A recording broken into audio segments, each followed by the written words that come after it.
afternoon, folks, and welcome back to A Place in Space. You join us back on regular programming on a Tuesday with a brand new filming piece of equipment, which may or may not be a comic box on its side.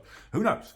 If you find us later on today, you will find out. But for now, comic books are back in business on a Tuesday. Right, we've got All 8 Eyes, which, if you're terrified of anything ever, tune into this one because it's basically Jaws meets arachnophobia.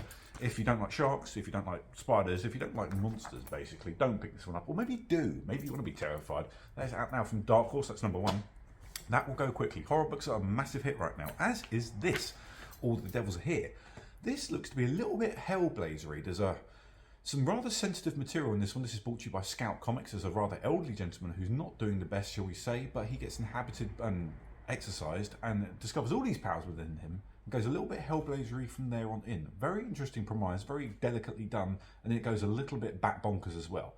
Let's find out where Scout have you planned for that one, because if they're Scout to be trusted, it'd be somewhat grim recently. Right, Avengers Assemble Omega. Jason Aaron's, I think it's fair to say, majestically epic run on all things Avengers over the last couple of years is now finally coming to a close on this Omega. Alright, so yes, you do have the Avengers kicking off again next month. There's a brand new revamp coming, of course, but this will bring, hopefully very delicately, or with a bang, Jason Aaron's massive Avengers run, all wrapped up neatly in a big bow, shall we say. Okay, Tim Seeley. Let's talk about Tim. Tim's had a bit of a, he's had a few years, and he's back writing about 99 comics a month right now, all of which seem pretty damn good. He recently did the Unforgiven series. It started off in Spider-Man, then it went over to the X-Men, and now it's finishing in Captain America. He is doing a Vampire Hunter special within Marvel, and somehow he seems to have gotten away with it. I don't know how he's done it, but it's delivered to you a mini vampire hunting epic, finishing up on Captain America. Bonkers choice. Can't wait to see how he does it. Not sure what he's got planned. Let's find out. Archie Horror is big guns right now. The last one shot that came out sold out like that. Okay, so the Cult of the Wilkin Boy. I don't know what this is. I know this is Archie Horror, and I know it's probably gone by the time we finish this video. If you want it, be snappy, because these do not hang around. Speaking of not hanging around, this one had a few delays, but it is finally here. Deceased, issue 8 of 8. Now, I am sure that you guys have made this about as popular a miniseries as is possibly to be right now for DC. So dare I say there will be another, because they seem to be hit after hit after hit. But for now, War Amongst the Gods Amongst Us, War of the Undead Gods even, sorry, 8 of 8 is now finally here. This is back again.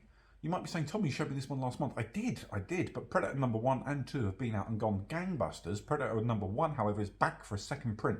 Marvel listened, and also that AVP crossover that we've been begging for finally looks to be rearing its head later in 2023. Keep your eyes down to the ground for Marvel, because they might well have you covered. Okay, indie time. Anything game related these days is worth looking out for in comics, but Street Fighter especially so. Cammy gets a one-shot. I'm informed, especially by the chief earlier, that Chung Lee had a one-shot earlier in the year and that sold out in seconds. I have no doubt this one will probably go the same way. If you're a Street Fighter fan, don't hang around, folks. These will not last very long either. Now, DC, back to DC, they've been doing their soft reboot recently, Dawn of DC, and by all accounts, from what I've read, the bits I've read, I've really enjoyed, but it has gone very well. They have been prioritising Superboy and Superman and super books in general, which is lovely to see after years of them kind of languishing-ish. I know they've had various iterations where it's gone crazy over the years with All-Star Superman back in 2005, some stuff in the New 52, etc, etc. But I've never seen DC take so much effort and prioritise all things Superman books for such a long time. Very cool to see. Not since the 90s when they killed him off anyway. So Superboy is out now. That's different, by the way, to John Kent, okay? So that is a different concurrent running title.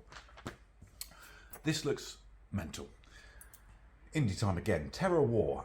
If you're thinking Blade Runner meets Starship Troopers meets... Oh man, I don't even know at this point, but it's crackers.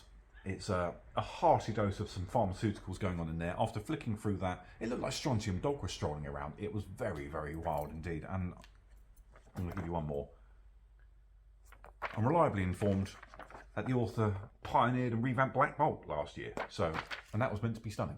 We shall see how that one goes down. All I know is it looked absolutely balmy. It's my pick for certainly the random one of the week. The Expanse. Now, I loved this when it was running on Amazon. I'm way behind because apparently season 5 is awesome. I've not done it yet. But Dragon Tooth is adapted to you by Boom. Boom are fast becoming just an emblem for quality in the comic world right now. Anything they do seems to be rather lovely, so well done them.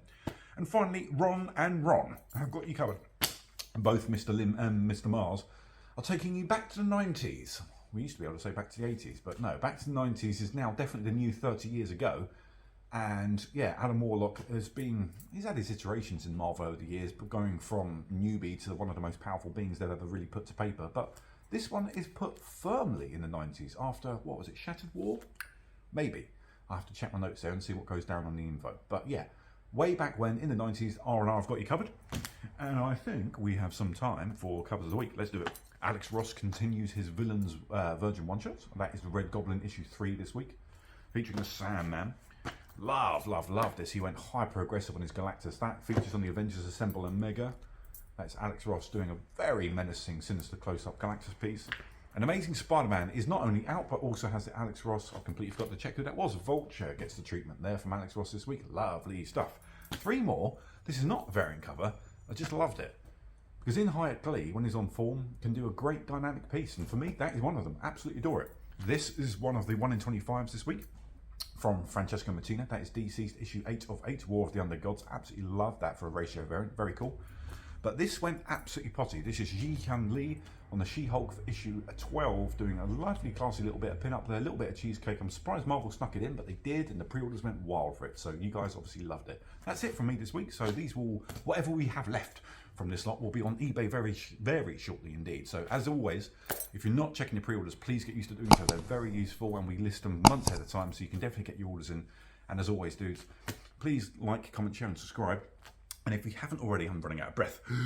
Let's do it.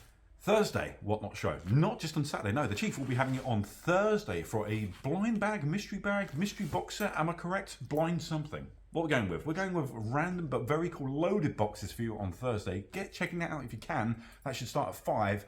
And we will both see you on Saturday for a Whatnot show at 1 o'clock. So that'd be good. Much love, folks, and see you soon. Bye.